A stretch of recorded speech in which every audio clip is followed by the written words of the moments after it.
नमस्कार दोस्तों, बहुत बहुत स्वागत आप सभी का मेरे YouTube चैनल पर। जैसा कि आपको पता है कि कल CBSE बोर्ड के द्वारा जब क्लास 12th की परीक्षा को रद्द किया गया, उसके जस्ट बाद से ही मध्य प्रदेश के जो MP बोर्ड के एग्जाम हैं, उनके जो स्टूडेंट हैं, उनके मन में भी तरह तरह के प्रश्नों ने उठना चालू कर दिया और वो भी ये कहीं ना कहीं सोचने लगे कि हमारी परीक्षा भी क्या रद्द होगी।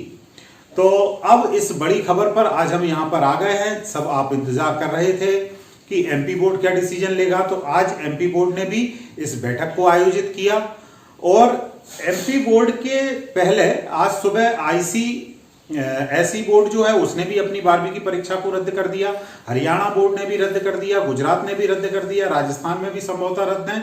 और अब मध्य प्रदेश की जब बारी थी तो बच्चों होता क्या है कि जो CBSE बोर्ड है तो पूरे प्रदेश इस बोर्ड को फॉलो करते हैं, स्पेशली मध्य प्रदेश भी इस बोर्ड को फॉलो करता है। फॉलो करने से तात्पर्य यह है कि उनके अकॉर्डिंग, उनके टाइम टेबल के हिसाब से वो अपने टाइम टेबल को सेट करते हैं, क्योंकि सिलेबस तो अब दोनों जगह सेम हो गया है। और स्पेशली 12th के एग्जाम में तो जो नीट या जी की जो एग्जाम होती है वो ओवरऑल पूरे इंडिया के बच्चे देते हैं, तो सभी जो 12th क्लास के बच्चे हैं तो वो एक जैसे सिलेबस को पढ़ते हैं। तो अब यहाँ पर जब CBSE बोर्ड ने रद्द कर दी थी तो मध्य प्रदेश बोर्ड भी परीक्षा को कराने के पक्ष में था। बोर्ड ने अपना शेड्यूल तैयार कर लिया था, 80 दिन का कैलेंडर तैयार हो गया था।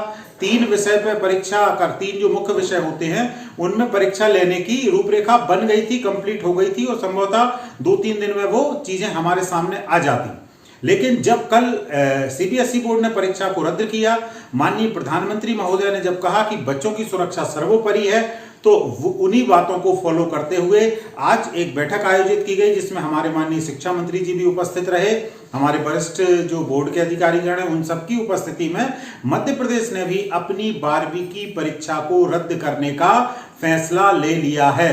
मतलब कक्षा 12th MP बोर्ड के जो स्टूडेंट हो, आप लोग की परीक्षा भी अब नहीं होनी है। लेकिन इस बात का मतलब ये नहीं है कि आपको अंक नहीं मिलेंगे, आपका रिजल्ट नहीं आएगा। परीक्षा भले नहीं होगी लेकिन आपको रिजल्ट आपको मिलेगा। अब वो रिजल्ट किस प्रकार से तैयार किया जाएगा, उस पर एक रूपरेखा, पूरी जो रणनीति है वो बनाई जानी है और उसे बनाने के लिए हमारे बोर्ड के जो अधिकारीगण होंगे वो डिसाइड करेंगे। CBSE बोर्ड ने जो चीजें लागू की हैं कि इंटरनल असेसमेंट के आधार पर या 9, 10, 11, 12 की जो परफॉर्मेंस है उसके आधार पर वो वहां पे अपने ग्रेडों को दे रहे हैं। तो अब यहां पर ये देखना होगा कि मध्य प्रदेश के द्वारा, MP बोर्ड के द्वारा कौन सा पैटर्न अपनाया जाएगा एग्जाम के लिए।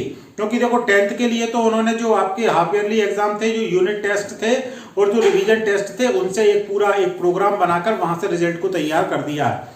लेकिन 12th के लिए क्या क्या प्रोसीजर फॉलो किए जाएंगे वो चीजें अभी आने वाले कुछ दिनों में क्लियर हो जाएंगी।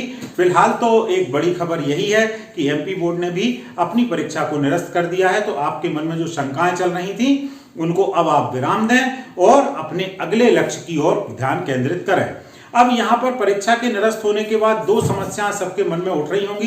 कुछ बच्चों में अत्यधिक खुशी होगी, कुछ बच्चों में निराशा का माहौल भी बन रहा होगा। जो पढ़ने वाले बच्चे हैं, जो काफी लंबे समय से पढ़ रहे थे, वो थोड़े से परेशान चल रहे होंगे कि अब हम क्या करेंगे, या जो पढ़ाई की वो व्यर्थ हो गई। तो बच्चों आपको बताना चाहेंगे कि मेहनत कभी व्यर्थ नहीं जाती है। आपने यदि कुछ पढ़ा था, आपने कुछ पढ़ा है, तो उसे लेकर बिल्कुल भी आप ये ना सोचें कि एग्जाम नहीं होगा तो हमारी ये मेहनत बेकार जाएगी, वो कहीं ना कहीं काम जरूर आएगी। अब आपको क्या करना होगा, आगे IIT या जी के जो एग्जाम है, नीट के जो एग्जाम है, वो होंगे नहीं होंगे, कैसे होंगे, वो सब चीजें भविष्य के गर्त में छुपी हुई हैं, धीरे धीरे सामने आएंगी। लेकिन आप यदि तैयारी कर रहे हैं तो उसको कंटिन्यू रखें, उसको जारी रखें। और अब MP बोर्ड की 12th के रिजल्ट का जो भी प्रोसीजर होगा, जैसे ही वो आएगा सबसे पहले मैं अपने चैनल पर आपको उपलब्ध करा दूंगा। और जो लोग 9, 10, 11, 12 के जनरल प्रमोशन से पास होकर अगली क्लासेस में आप लोग आ गए हैं, आप अपनी अब स्टडीज जो है, पढ़ाई जो है उनको तैयार करें, उनकी शुरुआत करें। पढ़ाई को शुरू करना है तो उसके लिए हम यहाँ YouTube के माध्यम से कर सकते हैं। तो आप लोग अब अपने मन से तैयार हो जाएं, क्योंकि कोरोना हमेशा नहीं रहने वाला है। 2 साल लगभग हो गए हैं, आपको अच्छा एडवांटेज उसने दे दिया है। सब जगह तो कोरोना ने नुकसान किया है, लेकिन स्टूडेंट के लिए कहीं ना कहीं वो फायदे का एक घटक बनकर यहाँ पर आया है। तो उसे आप लोग धन्यवाद दें, प्रणाम करें और उससे कहें कि अब आप विदा लें और हम अब परीक्षा को देना चाहेंगे। क्योंकि बिना एग्जाम के जो चीज़ें हैं हम सोचते हैं, समझते हैं, या जो हमारी पढ़ाई की रणनीति होती है जिस पे हम फोकस करते हैं, क्योंकि आपने भी देखा होगा जैसे जैसे एग्जाम आते हैं आपके पढ़ाई का सिस्टम बदलता जाता है। आप अपनी एग्जाम के हिसाब से तैयारी को करते हो, जब एग्जाम सामने से हट गया तो कहीं ना कहीं वो तैयारी खत्म हो जाती है। तो अब आपको क्या करना है, भले एग्जाम नहीं है, अभी आपके पास समय है, तो कुछ टॉपिक्स को जिन्हें आप पढ़ते थे या जिन्हें आप पढ़ना चाह रहे थे उनको थोड़ा डीपली आप पढ़ने का प्रयास करें। और हम अपने इस YouTube चैनल पर जुड़ेंगे। जो भी बच्चे 11th में आ गए हैं या 10th पास होकर 11th में आ जाएंगे या 12th में आ जाएंगे या 9th में, उन सबके साथ हम यहाँ पर ऑनलाइन क्लासेस भी स्टार्ट करने वाले हैं बहुत जल्दी। तो आप लोग मेरे साथ बने रहिए, मेरे YouTube चैनल को सब्सक्राइब कर लीजिए, आपके साथ जो आपके फ्रेंड्स हैं, दोस्त हैं, उन सब तक भी शेयर कीजिए ताकि वो सभी लोग जुड़ें और हम बहुत जल्द लाइव क्लासेज स्टार्ट करेंगे। बहुत बहुत धन्यवाद सभी को।